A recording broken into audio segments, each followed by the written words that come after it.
About a week ago, Bill Maher used the N-word in what he thought was something funny, a comment that he was making. Very quickly the next day, he apologized. HBO said they won't re-air that show without bleeping that word out. And what was happening in the week following that is that a lot of people were calling for him to be fired on social media.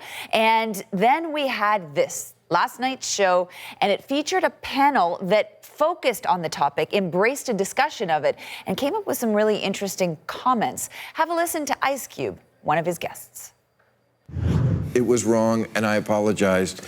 And, you know, more than that, I can't do. I accept your apology, but I still think we need to get to the root of the psyche, because I think it's a lot of guys out there who cross the line because they a little too familiar, or they think they too familiar, or it's guys that, you know, they might have a black girlfriend or two that made them some Kool-Aid every now and then, and they think they can cross the line, and they can't. Okay, there you have it. Bill Maher being schooled by Ice Cube, a member of, everyone knows, NWA. So clearly he was someone that had an interesting viewpoint on the use of the word. All right. And Carol, I wanted to bring up another point too, because this is one that Bill Maher brought up. He was very much saying he is apologizing, but he was also quite defensive in some ways, defending the idea that comedians need to have freedom to make mistakes. He compared himself to Kathy Griffin and said that, you know, when she held up that head of Trump and that there was quite an outcry after that, he said she made a mistake and she shouldn't go away for that. She should still keep going on because it's important to try and push the boundaries and find out what line is acceptable. Ice Cube also had this to say, just to help further educate, if you will. It's a word that has been used against us. It's like a knife, man. And you can use it as a weapon or you can use it as a tool. It's been used as a weapon against us by white people. And we're not gonna let that happen again by nobody, because it's not cool.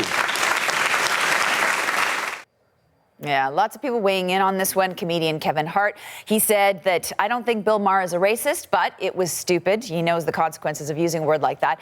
And then in a column for Hollywood Reporter, Kareem Abdul-Jabbar, he ended up writing, quote, was Maher insensitive? Absolutely. Inappropriate? Definitely. But then he went on to say there was no malevolent intent. And a lot of people online had been looking at that too, looking at the overall body of work that someone has. And, you know, Bill Maher, he's made a living out of being politically incorrect, but they point to certain things like giving $1 million in the efforts to help get Obama elected and his support of the African-American community to almost give him, in this sense, not necessarily a pass, but just saying, we'll keep an eye on you and be careful with what you say, but we understand what your intent was and what you stand for overall. So it's a really fascinating conversation that's been He's been able to make his way back from other controversies as well. Remember 9/11 happened, and yeah. he said, well, a lot of people said they were cowards. The 9/11 terrorists were cowards. He goes, you can call them a lot of things. They got in a plane, they came over, they crashed their planes and killed themselves. Yeah. Technically, they're not cowards. Right. And he lost his show because of that. It's absolutely happened time and time again with him. Yeah.